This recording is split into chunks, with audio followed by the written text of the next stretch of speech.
இதை மெயின்டைன் பண்ண போறேன்னு சொன்னீங்களே என்னத்த சுத்தம் முடியாது தூக்குங்க. Hotstar Specials Goli Soda rising now streaming on Disney Plus Hotstar. குறைந்த விலை நிறைந்த தரம் தங்கள் தேவைகள் அனைத்தும் ஒரே இடத்தில் ஜெயச்சந்திரன். விஜய் வர்றாரு, அவர் கொள்கை கோட்பாடை இன்னும் முன்வைக்கல. ஆனா நம்ம புரிஞ்சுக்க முடியுது, திமுகவுக்கு எதிரான பாஜகவுக்கு எதிரான ஒரு அரசியல வைக்க போறாரு அப்படின்னு புரிஞ்சுக்க முடியுது. அவர் அதிமுகவுடைய திமுகவுடைய போக மாட்டாங்கிற பட்சத்துல ஒரு மாற்று அரசியல தரணும் அப்படின்னு விரும்புற பட்சத்துல நாம் தமிழர் கட்சியோட தலைமையேற்று வந்தாருன்னா அது குறித்து நாங்க ஆலோசிப்போம், மேற்கொண்டு பேசுவோம் அப்படின்னு. தாவேக்காவினுடைய பேச்சு அந்த கட்சி வருது அப்படின்னு ஆரம்பிச்சதுக்கு பிறகுதான் இந்த பேச்சு இன்னும் வலுவடையுது அப்படின்னு பார்க்கணும். திரும்ப திரும்ப நாம் தமிழர் கட்சியை நோக்கி கேள்வி வைக்கப்படுது, விஜயோட சேருவீங்களா, விஜயோட சேருவீங்களா. அது என்ன சீமான் அவர்களுடைய பேச்சு அப்படிதான் இருக்கு, ஒரு இணக்கமான பேச்சாவே. அதாவது விஜய் கட்சி தொடங்கியிருக்காரு தமிழக வெற்றி கழகம்னு, அது நட்பு சக்தி தான். அவங்க ஒரு பாதகமான அரசியல வைப்பாங்கன்னு நாங்கள் நம்புறோம். இப்போ ஒருவேளை கூட்டணி அமைந்தாலும் கூட எதிர்வரும் காலத்துல நாம் தமிழர் கட்சியை முன்னிலைப்படுத்தினா மட்டும்தான் அந்த மாநில கட்சியாக அங்கீகரிக்கப்பட்டிருக்கிறது. அப்ப இந்த காலத்துல நாங்க சந்திக்காத அடக்குமுறை இல்ல, நாங்க சந்திக்காத நெருக்கடிகள் இல்ல, நாங்க சந்திக்காத அவதூறு பரப்புரை இல்ல. அதான் சொல்றேன், இதெல்லாம் நாங்க பண்ணியிருக்கோம், அதனால நாங்க தான் லீட் பண்ணுவோம். அவங்க வர்ற மாதிரி இருந்தா நாம் தமிழர் கட்சி தலைமையேற்று வர்றதான் வாய்ப்பு. தாவேக்காவினுடைய வருகை அப்படின்றது ஒரு அச்சத்தை உண்டு பண்ணுதா நாம் தமிழர்? பயப்படுறது திமுக தான். என்ன பயம்னா, இவர் நடிகராக இருக்காரு, இங்கே உதயநிதி நடிகர், வருங்காலத்தில் உதயநிதிக்கு ஒரு அச்சுறுத்துற காரணியாக விஜயும் ஆயிடுவாரோ. அதில் விஜய் கட்சி தொடங்கிய பேர் அறிவிச்ச நாள் அன்னைக்கு இவர் பாஜக பி டீமா, இவர் சங்கியா அப்படின்னு முத்திர குத்துறாங்க. அப்போ அதனால அதெல்லாம் உடைக்கணும்னு நினைக்கிறாருன்னு ஒருத்தர்ல அதனால தன்னை அப்படி காட்டிக்கிறார். பெரியார் திடலுக்கு போனதுக்கு பின்னணி ஏதாவது இருக்கும்னு நினைக்கிறேன். பெரியார் திடலுக்குள்ளே மாலை போறாரு அப்படிதான். அது அரசியல் தான், திராவிட அரசியல் பாணியிலேயே அரசியல் பண்ண விரும்புறாரு.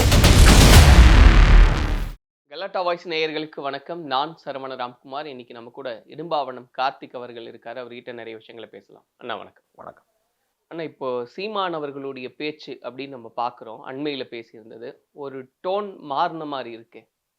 ஏன்னா இவ்வளவு நாள் அரசியல் நிலைப்பாடு, கூட்டணி குறித்த நிலைப்பாடு அப்படின்றதுல கொஞ்சம் வேற மாதிரி இல்லை. அப்படிலாம் ஒரு மாற்றம் இல்லை. நாம் தமிழர் கட்சியை பொறுத்த வரைக்கும் நாங்கள் 2016 முதல் முறையாக தேர்தலில் கலங்கண்டோம். 2016, 19, 21, 24 4 பொது தேர்தலில் கடந்து வந்திருக்கோம். நாங்கள் அப்போதையே சொன்னது தான், நாங்கள் யார் தலைமையேற்றும் போடுறதுக்கு வாய்ப்பு இல்லை. குறிப்பாக காங்கிரஸ், பாஜக, திமுக, அதிமுகவோட கூட்டணிக்கு வாய்ப்பு இல்லை. எங்கள் தலைமையை ஏற்று எங்கள் தத்துவத்தை ஏற்று வர்றாங்கன்னா அது குறித்து ஆலோசிப்போம் அப்படின்னு சொன்னோம். இப்போது கூட நாங்கள் அதுதான் சொன்னோம். 6 மாதத்துக்கு முடியும் அதான் சொன்னோம். எங்கள் தலைமையை ஏற்று வர்றாங்கன்னா, இப்போ விஜய் வர்றாரு, அவர் கொள்கை கோட்பாடை இன்னும் முன்வைக்கல. ஆனால் நம்ம புரிஞ்சுக்க முடியுது, திமுகவுக்கு எதிரான பாஜகவுக்கு எதிரான ஒரு அரசியலை வைக்க போகிறாரு அப்படின்னு புரிஞ்சுக்க முடியுது. அவர் அதிமுகவுடைய திமுகவுடைய போக மாட்டாங்கிற பட்சத்தில் ஒரு மாற்று அரசியலை தரணும் அப்படின்னு விரும்புகிற பட்சத்தில் நாம் தமிழர் கட்சியோட தலைமையேற்று வந்தாருன்னா அது குறித்து நாங்கள் ஆலோசிப்போம், மேற்கொண்டு பேசுவோம் அப்படின்னா. மற்றபடி வேற எந்த தடுமாற்றம் இல்லையா? தாவேக்காவினுடைய பேச்சு அந்த கட்சி வருது அப்படின்னு ஆரம்பிச்சதுக்கு பிறகுதான் இந்த பேச்சு இன்னும் வலுவடையுது அப்படின்னு பார்க்குறோம். அப்போ அது ஒரு புது தெம்பு கொடுத்துருக்கா உங்களுக்கு தாவேக்காவினுடைய ஆரம்பம் அப்படின்றது? இல்லை, அவங்க தொடங்கி வர்றாங்க, நான் கொள்கை கோட்பாடு எதுவுமே அறிவிக்கலை. திரும்ப திரும்ப நாம் தமிழர் கட்சியை நோக்கி கேள்வி வைக்கப்படுது, விஜயோட சேருவீங்களா, விஜயோட சேருவீங்களா. அது என்ன சீமான் அவர்களுடைய பேச்சு அப்படிதான் இருக்கு, ஒரு இணக்கமான பேச்சாவே. அதாவது விஜய் கட்சி தொடங்கியிருக்காரு தமிழக வெற்றி கழகம்னு, அது நட்பு சக்தி தான். அவங்க ஒரு பாதகமான அரசியலை வைப்பாங்கன்னு நாங்கள் நம்பலை, ஒரு ஆபத்து மிக்க அரசியல் செய்வாங்கன்னு நம்பலை. அப்போ தோழமை சக்திங்கிற அடிப்படையில் அவங்களும் திமுக அதிமுகவோடு சேராமல், பாஜக காங்கிரஸோடு சேராமல் நாம் தமிழர் கட்சி ஏற்று இந்த களத்தில் 14 ஆண்டுகளமாக நாங்கள் நிற்கிறோம். 2010 கட்சி தொடங்கப்பட்டு 2024 நிற்கிறோம். சமரசம் செய்யாமல் இன்றைக்கி தேர்தலில் சீட்டு மட்டும் முடிவு செய்யறதில்லை, நோட்டும் முடிவு செய்யப்படுது.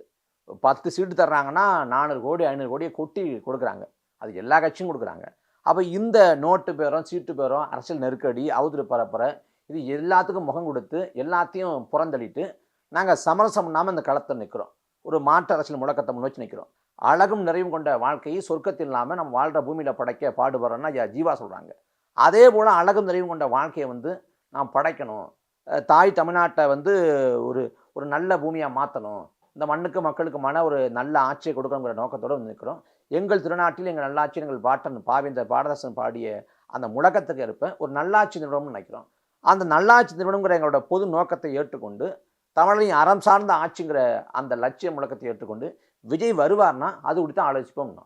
ஆனால் அவர் கொள்கை கோட்பாட்டை அறிவித்து அவர் மாநாடு போட்டு அவர் வர்றதுக்கு தாமதமாகுது. அவர் பாதை பயணத்தை அவர் தொடரட்டும்.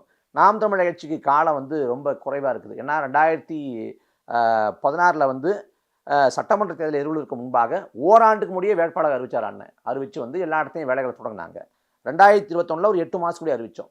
இந்த முறை வந்து 18 மாதத்துக்கு முடிய வேட்பாளர்களை சொல்லி களப்பணி, கட்டமைப்பு, வாக்ககம் அமைக்கிறது, இதுக்கான வேலைகளை முடுக்கி விட்டுருக்கோம். ஏன்னா நமக்கு திமுக அதிமுகவோடு போட்டிப்படுவதற்கான காசு இல்லை. ஒரு சட்டமன்ற தொகுதிக்கு வந்து 33 லட்சம் செலவு பண்ணலாம், அதிகபட்சமாக 33 லட்சம் தான் செலவு பண்ணலாம்னு சொல்லுது. ஆனால் திமுகவும் அதிமுகவும் 33 லட்சம் தான் செலவு பண்ணுறாங்களான்னா இல்லை, 20 கோடி 30 கோடியை வாரி இறைக்கிறாங்க.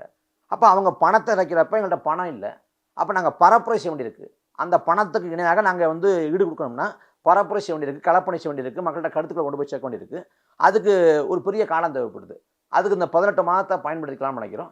அதுக்காக நாம் தமிழர் கட்சி களத்தில் எல்லாருக்கும் முன்பே வந்து முந்தி கொண்டு பாயுது. இல்லை, ஒரு சிக்னல் கொடுக்குற மாதிரி இருக்கு அவர் பேசுறது அப்படின்னு சொல்றாங்க. ஏன்னா எங்க கூட சேரணுன்றது அவங்க முடிவு பண்ணணும், அவங்க தான் முடிவு பண்ணணும். என்னன்னா யாருக்கான சிக்னல்? விஜய் வந்து விஜய் அவர்கள் வந்து இது வரைக்கும் பத்திரிகையாளர் சந்திப்பை வந்து நிகழ்த்தலை. அதனாலேயே வந்து கேள்வி எல்லாமே நாம் தமிழர் கட்சியை நோக்கி திரும்புது. நாங்கள் ஒரு பதில் சொல்லிட்டோம், அவர் கொள்கை கோட்பாடு அறிவிக்கட்டும், அது நாம் தமிழர் கட்சியோட பொருந்து போகிற பட்சத்தில், நாம் தமிழர் கட்சியின் தலைமை இருக்கிற பட்சத்தில் அதுக்கு பிறகு அதை குறித்து ஆலோசிக்கலாம்னு சொல்லிட்டோம். அதுக்கு பிறகு கேள்வி வந்து விஜய் தான் வரணும், நாம் தமிழர் கட்சியோடு சேருவீங்களா அப்படின்னு அங்கே தான் போகணும். ஆனால் திரும்ப நாம் தமிழர் கட்சி நோக்கியே வருது.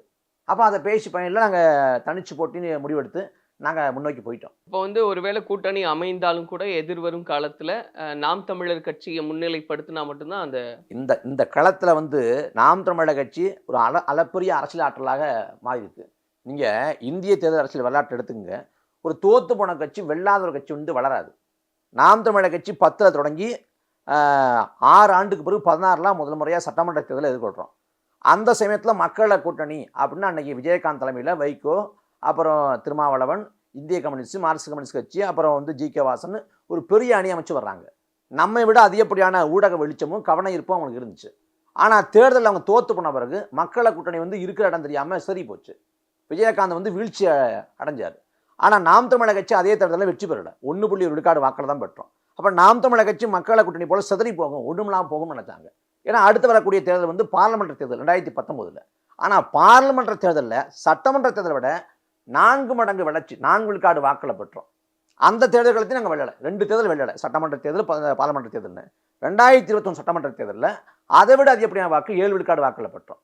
கடைசி நடந்து முடிஞ்ச பார்லிமெண்ட் தேர்தல், இந்த பார்லிமெண்ட் தேர்தலில் நாம் தமிழர் கட்சி வந்து நாம் தமிழர் கட்சிக்கு வாக்கு செலுத்தினா தேசிய அளவில் இந்த மாற்றம் வரும் என்பதற்கான உறுதிப்பாடு இல்லை. மற்ற மாநிலங்களை போட்டி போடலை, மற்ற மாநில கட்சியோட கூட்டணி வைக்கல, தேசிய அளவிலான கட்சிகளோட எங்களுக்கு எந்த அனுச்சரிக்கையும் இல்லை. அப்போ நாம் தமிழர் கட்சிக்கு வாக்கு செலுத்தினா தேசிய அரசியலில் எந்தவித சின்ன மாற்றம் கூட விளைய போடலைங்கிறது யதார்த்த அரசியல். இங்கே பார்லிமெண்ட் உறுப்பினர் தான் கிடைப்பாங்க, மற்றபடி தேசிய அரசியலில் மாற்றம் வராது. காங்கிரஸ் பாஜகவுக்கு மாற்றான அரசியல் வைக்கிறோம். இந்திய பெருநிலத்தில் காங்கிரஸ் பாஜக வேண்டாங்கிற நிலைப்பாடு எடுத்த சந்திரசேகர் ராவ், மாயாவதி, இப்படி எல்லாருமே ஒன்றுமில்லாமல் போயிட்டாங்க.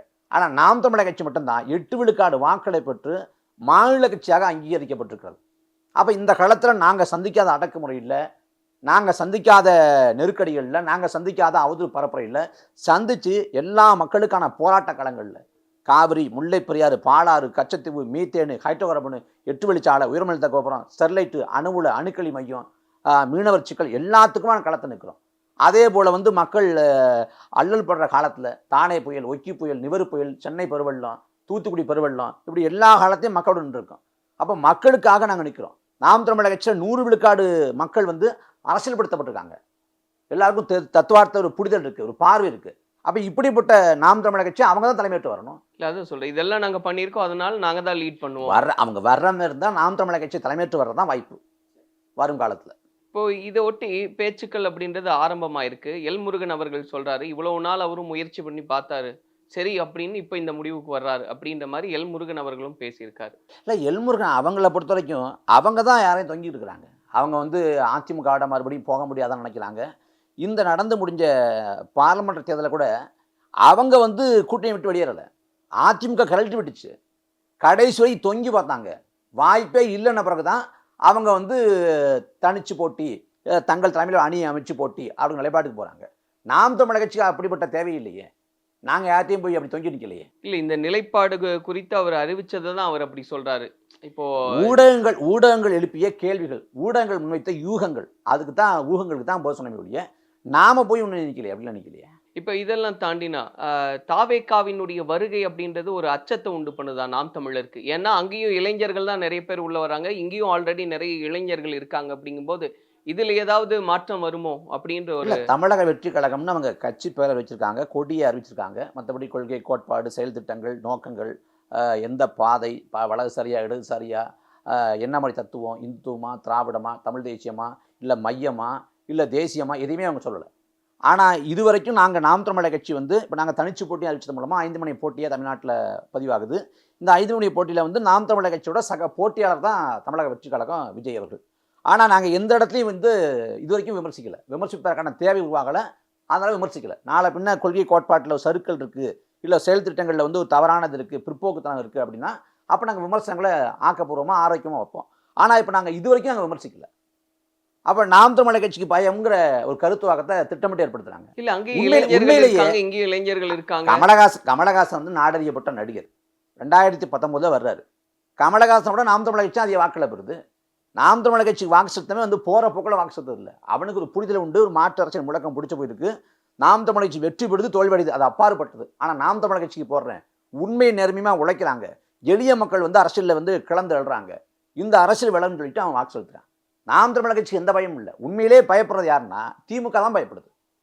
ஏன்னா இப்போ நான் எளிமையாக சொல்கிறேன், ரஜினிகாந்த் வந்து அரசியலுக்கு வர போகிறதா அறிவிக்கிறார். அவர் பின்பலத்தில் எல்லாருக்கும் தெரியும் பாஜக பின்பலத்தை இருந்துச்சு. அப்படிப்பட்ட ரஜினிகாந்த் வந்து பாஜக பின்பலத்தை கட்சி தொடங்கி வர்றப்ப திமுகவை சேர்ந்த எந்த நிர்வாகியும் ரஜினிகாந்தை விமர்சிக்கலை. முரசொலியில் வந்து அப்படியே மென்மையாக விமர்சித்து ஒரு கட்டுரை வருது. கட்டுரை வந்த பிறகு அந்த கட்டுரை எழுதியவர் வந்து நடவடிக்கைக்கு உள்ளாக்கப்படுறாரு. அப்புறம் நாங்கள் வருத்தம் தெரிவிக்கிறோம்னு முரசொலி சொல்லுது. ரஜினிகாந்த முரசொலியில் ஒரு மென்மையான கட்டுரை மூலமாக விமர்சித்ததுக்கு பின்வாங்குது திமுக. அதே போல் இந்த நிலத்தில் வந்து பார்ப்பன அல்லாத அரசியல் பேசப்பட்டிருக்கு. பார்ப்பன அல்லாத கட்சி தான் நீதி கட்சி. பார்ப்பன அல்லாத அமைச்சரவை தான் திமுகவோட இன்னைக்கு வரைக்கும் இருக்கக்கூடிய அமைச்சரவை.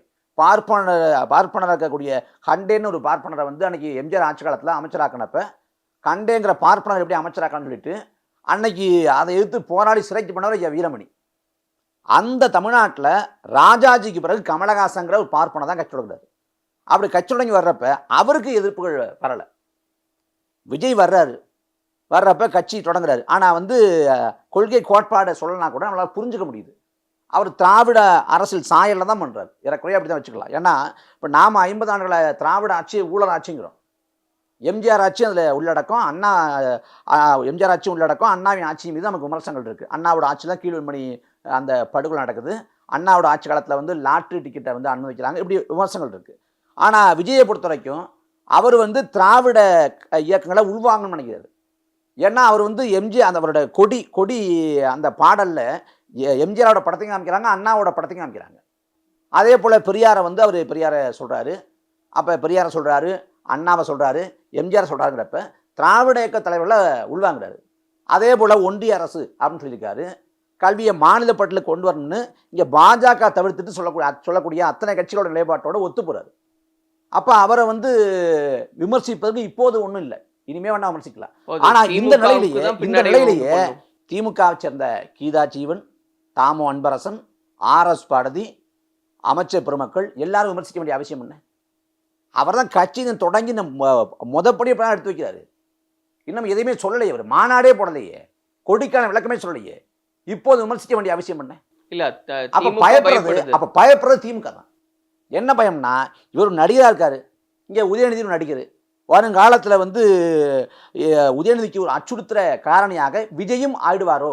இப்போ நாம் தமிழர் கட்சி கொடுத்து அந்த பயம் இருக்குது. நாம் தமிழர் கட்சியை பேசாமல் அப்படி கடந்து போயிடலாம், கில்லிங் அண்ட் சைலன்ஸ் பண்ணிடலாம் அப்படின்னு நினைக்கிறாங்க. அதனால் பேசாமல் அண்ணன் சீமானவர்கள் பேரை வந்து சொல்லாமலே ஐயா ஸ்டாலின் கடந்து போகிறாங்க. ஆனாலும் பல இடங்களில் அடி விழுது, திருடனுக்கு தேள் கொட்டின மாதிரி அமைதியாக இருக்கார். இப்போ அதே போல் விஜயை வந்து பண்ண முடியல. ஏன் பண்ண முடியலன்னா, அவர் நாடறியப்பட்ட நடிகராக இருப்பதால் அவருக்கு ஊடக வெளிச்சம் இயல்பாகவே கிடைக்குது, ஊடகங்கள் வந்து தூக்கி பிடிக்குது. அதனால் அந்த இடத்துல அவரை தட்டி விடணும் அப்படிங்கிறதுக்காக இப்போதே வந்து அவரை நோக்கி தாக்குதல் தொடங்குறாங்க. ஆனால் அவங்க சொல்லும்போது திமுக வலிமையாக தான் இருக்குது. இப்போ விஜய் அவர்கள் வந்தாலும் கூட வாக்கு சிதறினாலும் எங்களுக்கு எந்த பிரச்சனையும் கிடையாது, திமுக எப்பவுமே வலிமையானது தான் அப்படின்னு தானே பேசப்படுது. அதாவது இந்த சுடுகாட்டில் போகிறவன் அதாவது கத்தி பாட்டு பாடிட்டு போவானா, ஏன்னா பயம் இல்லைன்னு காட்டுறதுக்கு. ஆனால் உள்ளுக்குள்ளே அவனுக்கு தான் உதறலும் பயமும் இருக்கும். அது மாதிரி விஜய் வந்து எவ்வளோ விழுக்காடு வாக்களை பெறுவார், வெற்றி பெறுவாரா எல்லாம் இதெல்லாமே ஒரு அலசல் தான். ஏன்னா வந்து கட்சி தொடங்கி உடனடியாக ஆட்சி பிடிப்பதற்கான சாத்தியக்கூறு வந்து தமிழ்நாட்டில் இல்லை. இங்கே எம்ஜிஆரை வந்து முன்னுதாரணமாக காட்டுறாங்க, விஜயும் எம்ஜிஆரை முன்னுதாரணமாக வச்சுக்கிறாரு. ஆனால் எம்ஜிஆர் வந்து கட்சி தொடங்கி உடனடியாக ஒன்று ஆட்சி பிடிக்கல. எம்ஜிஆர் வந்து 20 ஆண்டுகள் அரசியல் அனுபவத்தோடு தான் அவர் தனி கட்சி ஆரம்பிக்கிறார். முதல்ல காங்கிரஸ் இருக்கார், அண்ணாவின் கொள்கைகளில் இருக்கப்பட்டு திமுகவுக்கு போகிறாரு, திமுகவுக்காக பரப்புரை பண்ணுறாரு, மொழிப்போரில் பங்கேற்கிறாரு, நேருவுக்கு கருப்பு கொடி காட்டி சிறைக்கு போய் சிறையில் முதல் வகுப்பில் இருக்கார். அப்புறம் திமுகவோட சட்டமன்ற மேலவை உறுப்பினர் ஆகிறாரு, சட்டமன்ற உறுப்பினர் ஆகிறாரு, எம்எல்சி ஆகிறாரு, எம்எல்ஏ ஆகிறாரு, அவர் சிறுசேமிப்பு துணைத் தலைவர் ஆகிறாரு, பொருளாளர் ஆகிறாரு. இப்படி பல படிநிலை கடந்து வர்றப்ப 20 ஆண்டாயிடுது. 20 ஆண்டுகள் அரசியல் அனுபவத்தோடு தான் அவர் வந்து அதிமுக கட்சி தொடங்கி 5 ஆண்டு கழித்து சட்டமன்ற தேர்தல் வருது. இடைப்பட்ட காலத்தில் வந்து மாயத்தேவர் நிற்கிறாரு திண்டுக்கல் இடைத்தேர்தலில், அதில் வெற்றி பெறாரு. அன்னைக்கு வந்து எம்ஜிஆர் ஆட்சி பிடிக்கவும் ஆளுங்கட்சி மீதான மக்களின் அதிருப்தி, எதிர்கட்சியோட பழகினம், காங்கிரஸ் பிளவுபட்டுனது எல்லாம் சாதகம் வந்துச்சு. அதனால தான் ஆட்சியை வந்து பிடிக்க முடிஞ்சிச்சு. 5 ஆண்டு காலம் கழித்து ஆட்சியை பிடிக்க முடிஞ்சிச்சு. ஆனால் குறுகிய காலகட்டத்தில் ஆட்சியை பிடிச்சது யாருன்னா என்.டி. ராமாராவ். ஆந்திராவில் கட்சி தொடங்கி 8 மாதத்தில் ஆட்சியை பிடிச்சிடுறாரு. அதுவும் நடிகர்கள் தான் பிடிக்கல. தொடர்ச்சியாக வந்து காங்கிரஸ் வந்து அங்கே முதலமைச்சர்களை மாற்றிக்கொண்டே இருக்குது. ராஜீவ்காந்தி வந்து முதலமைச்சர்களை அவமானப்படுத்துறாரு. அப்போ தெலுங்குகளின் தன்மான பிரச்சனைன்னு சொல்லி அந்த முழக்கத்தை முன் வச்சு அவர் வந்து கட்சி தொடங்கி 8 மாதத்தில் ஆட்சியை பிடிக்கிறார். ஆனால் என்.டி. ராமாராவுக்கு பிறகு அதேயோட தொடர்ச்சி போல வந்த சிரஞ்சீவி பிரஜாராஜம் கட்சி தொடங்கி கட்சி நடத்த முடியாமல் காங்கிரஸ் ஒன்று நினச்சிட்டு மத்திய அமைச்சர் பதவி வாங்கிக்கிட்டு திரும்ப அரசியலே வேண்டாம்னு முழுக்க போட்டு திரைத்துறைக்கு திரும்ப வந்தார். அப்போ இங்கே எம்ஜிஆர்ங்கிற ஒரு ஆளை பார்க்குறாங்க. அதுக்கு பிறகு பார்த்தீங்கன்னா சரத்குமார், கார்த்தி, டி. ராஜேந்தர் அப்படின்னு ஒரு பட்டாளமே இருக்குது. சிவாஜி கணேசன், கமலஹாசன் அப்படின்னு விஜயகாந்த்னு பெரிய பட்டாளமே இருக்குது. அப்போ இதில் வந்து ஒரு வெற்றி பெறுவதற்கான சாத்தியக்கூறு இருக்கா இல்லையானா அது பெரிய கேள்விக்குறி. ஒரே தேர்தலில் வந்து இன்னும் 18 மாதத்துக்குள்ளே வந்து தமிழ்நாடு முழுக்க கிளையை கட்டி ஆட்சியை பிடிச்சி 2026 தமிழக வெற்றி கழகம் உட்காந்துருமானா அது கேள்விக்குறி. ஆனால் இந்த கள யதார்த்தங்களுக்கு அப்பாறுபட்டு விமர்சிக்க திமுக துடிக்குது. ஏன்னா அவங்க தான் பயப்படுறாங்க. அவங்கள்ட்ட கொள்கை இல்லை, கோட்பாடு இல்லை, பணம் இருக்குது, அதிகாரம் இருக்குது, ஊடக வெளிச்சம் இருக்குது. அதை வச்சு திமுகவோட வண்டி ஓடுது. அதனால் அவங்க தான் பயப்படுறாங்க, நமக்கு ஒன்றும் பயம் இல்லையே. இப்போது நீங்கள் சொன்ன மாதிரி அவர் இன்னுமே வந்து மாநாடு போடணும், அவங்களுடைய கொள்கைகள்லாம் என்னென்னு அறிவிக்கணும், இதெல்லாம் நடக்கும்போது தான் தெரியும் முழுசா என்னன்னு. ஆனால் விநாயகர் சதுர்த்திக்கு வாழ்த்து தெரிவிக்கல. இப்போ பெரியார் அவர்களுடைய பிறந்த நாளை ஒட்டி ஒரு அறிக்கை வெளியிடுறாங்க. பெரியார் திடலுக்கு இப்போ போயிருக்காரு. இந்த நடவடிக்கைகள்லாம் எப்படி பார்க்குறீங்க? அவரும் திராவிட அரசியலை தான் முன்னெடுப்பார் அப்படின்னு பார்க்குறீங்க? திராவிட அரசியல் கூட வச்சுக்க முடியாது. நீங்கள் பாஜக எதிர்ப்பு அரசியல்னு வேணால் புரிஞ்சுக்கலாம். திராவிட அரசியலுங்கிறது எந்த அளவுக்கு சரியாக்குன்னு தெரியல. திராவிட அரசியல் போலன்னு வேணால் வச்சுக்கலாம். அதாவது இந்தியாவில் வந்து 4 நூற்றாண்டு காலமாக குஜராத்தில் வந்து பாரதிய ஜனதா ஆளுது.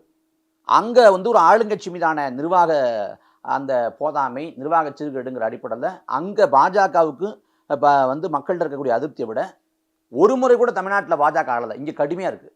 அப்போ இங்கே பாஜக எதிர்ப்பு அலை வந்து அதிகப்படியாக வீசுது. அந்த பாஜக எதிர்ப்பு அலைய வாக்கு வங்கியாக திமுக ரோட பண்ணுது. அது மட்டும் இல்லாமல் எல்லாருக்கும் பாஜக பி டீம்ங்கிற முத்திரை குத்துறாங்க. அதில் வந்து விஜய் கட்சி தொடங்கி அதை பேர் அறிவிச்ச நாள் அன்னைக்கு இவர் பாஜக பி டீமா, இவர் சங்கியா அப்படின்னு முத்திரை குத்துறாங்க. அப்போ அதனால அதெல்லாம் உடைக்கணும்னு நினைக்கிறாருன்னு ஒருத்தரில் அவர் அதனால் தன்னை அப்படி காட்டிக்கிறாரு. இதில் வந்து பிள்ளையார் சுத்திக்கு வாழ் சொல்லலைங்கிறாங்க. வாழ் சொல்லாதது வந்து ஒன்றும் தவறு இல்லை. ஏன்னா வந்து ஓணத்துக்கு வாழ் சொன்னார்னா ஓணம் வந்து மலையாளிகளோட தேசிய பண்டிகை, அவங்களோட ஒரு தேசிய இனத்தோட பண்டிகை.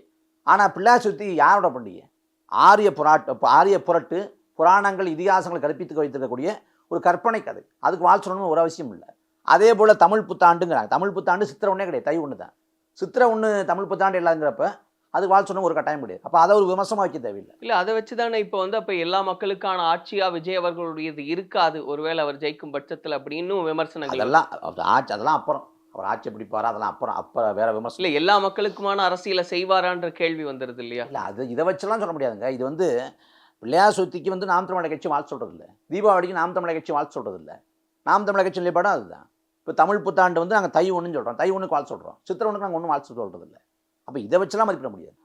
இப்போ விஜய் அவர்கள் பெரியார் திடலுக்கு போனதுக்கு பின்னணி ஏதாவது இருக்குன்னு நினைக்கிறீங்க? இல்லை, அரசியல் தான், அப்பட்டமான அரசியல் தான். அது என்ன இருக்குது, ஏன்னா அவர் பெரியாருக்கு வந்து இன்றைக்கி ஒரு அறிக்கை போல் எனக்கு கொடுத்துருக்காரு. பெரியார் வழி பின்தொடருவோம் அப்படின்னு அறிக்கை போல் கொடுத்துருக்காரு.